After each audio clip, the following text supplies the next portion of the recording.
An undisciplined king will ruin his people, but a city will grow through the understanding of its rulers. The government of the earth is in the hands of the Lord, and over it he will raise up the right man for the time.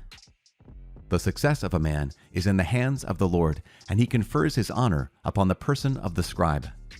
Do not be angry with your neighbor for any injury, and do not attempt anything by acts of insolence. Arrogance is hateful before the Lord and before men, and injustice is outrageous to both. Sovereignty passes from nation to nation on account of injustice and insolence and wealth. How can he who is dust and ashes be proud? For even in life his bowels decay. A long illness baffles the physician. The king of today will die tomorrow. For when a man is dead, he will inherit creeping things and wild beasts and worms. The beginning of man's pride is to depart from the Lord. His heart has forsaken his Maker. For the beginning of pride is sin, and the man who clings to it pours out abominations. Therefore, the Lord brought upon them extraordinary afflictions and destroyed them utterly. The Lord has cast down the thrones of rulers and has seated the lowly in their place. The Lord has plucked up the roots of the nations and has planted the humble in their place. The Lord has overthrown the lands of the nations and has destroyed them to the foundations of the earth. He has removed some of them and destroyed them, and has extinguished the memory of them from the earth. Pride was not created for men, nor fierce anger for those born of women. What race is worthy of honor? The human race. What race is worthy of honor? Those who fear the Lord. What race is unworthy of honor? The human race. What race is unworthy of honor? Those who transgress the commandments. Among brothers, their leader is worthy of honor, and those who fear the Lord are worthy of honor in his eyes. The rich and the eminent and the poor, their glory is the fear of the Lord. It is not right to despise an intelligent poor man, nor is it proper to honor a sinful man. The nobleman and the judge and the ruler will be honored, but none of them is greater than the man who fears the Lord. Free men will be at the service of a wise servant, and a man of understanding will not grumble. Do not make a display of your wisdom when you do your work, nor glorify yourself at a time when you are in want. Better is a man who works and has an abundance of everything, than one who goes about boasting but lacks bread. My son, glorify yourself with humility, and ascribe to yourself honor according to your worth. Who will justify the man that sins against himself, and who will honor the man that dishonors his own life? A poor man is honored for his knowledge, while a rich man is honored for his wealth. A man honored in poverty, how much more in wealth? And a man dishonored in wealth, how much more in poverty? Chapter 11. The wisdom of a humble man will lift up his head, and will seat him among the great. Do not praise a man for his good looks, nor loathe a man because of his appearance. The bee is small among flying creatures, but her product is the best of sweet things. Do not boast about wearing fine clothes, nor exalt yourself in the day that you are honored. For the works of the Lord are wonderful, and his works are concealed from men. Many kings have had to sit on the ground, but one who was never thought of has worn a crown. Many rulers have been greatly disgraced, and illustrious men have been handed over to others. Do not find fault before you investigate. First consider and then reprove. Do not answer before you have heard, nor interrupt a speaker in the midst of his words. Do not argue about a matter which does not concern you, nor sit with sinners when they judge a case. My son, do not busy yourself with many matters.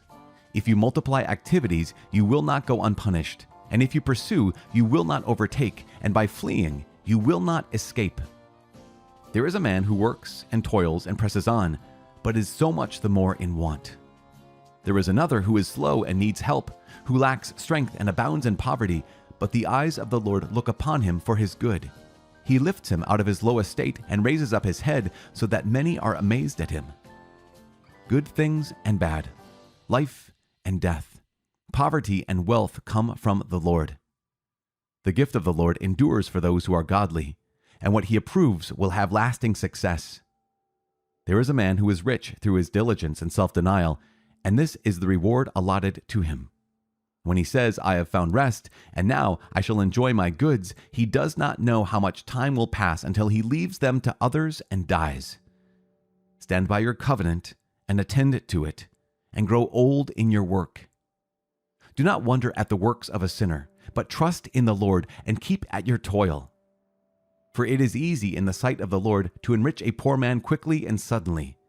The blessing of the Lord is the reward of the godly, and quickly God causes his blessing to flourish. Do not say, "What do I need? And what prosperity could be mine in the future?" Do not say, "I have enough, and what calamity could happen to me in the future?" In the day of prosperity, adversity is forgotten, and in the day of adversity, prosperity is not remembered. For it is easy in the sight of the Lord to reward a man on the day of death according to his conduct. The misery of an hour makes one forget luxury, and at the close of a man's life his deeds will be revealed. Call no one happy before his death. A man will be known through his children. Do not bring every man into your home, for many are the wiles of the crafty. Like a decoy partridge in a cage, so is the mind of a proud man, and like a spy he observes your weakness. For he lies in wait, turning good into evil, and to worthy actions he will attach blame. From a spark of fire come many burning coals, and a sinner lies in wait to shed blood. Beware of a scoundrel, for he devises evil, lest he give you a lasting blemish. Receive a stranger into your home, and he will upset you with commotion, and will estrange you from your family. Chapter 12. Friends and Enemies. If you do a kindness, know to whom you do it, and you will be thanked for your good deeds. Do good to a godly man, and you will be repaid, if not by him, certainly by the Most High. No good will come to the man who persists in evil, or to him who does not give alms. Give to the godly man, but do not help the sinner. Do good to the humble, but do not give to the ungodly. Hold back his bread, and do not give it to him, lest by means of it he subdue you. For you will receive twice as much evil for all the good which you do to him. For the Most High also hates sinners, and will inflict punishment on the ungodly. Give to the good man, but do not help the sinner. A friend will not be known in prosperity, nor will an enemy be hidden in adversity. A man's enemies are grieved when he prospers, and in his adversity even his friend will separate from him. Never trust your enemy, for like the rusting of copper, so is his wickedness. Even if he humbles himself and goes about cringing, watch yourself and be on your guard against him. And you will be to him like one who has polished a mirror, and you will know that it was not hopelessly tarnished. Do not put him next to you, lest he overthrow you and take your place. Do not have him sit at your right, lest he try to take your seat of honor. And at last you will realize the truth of my words and be stung by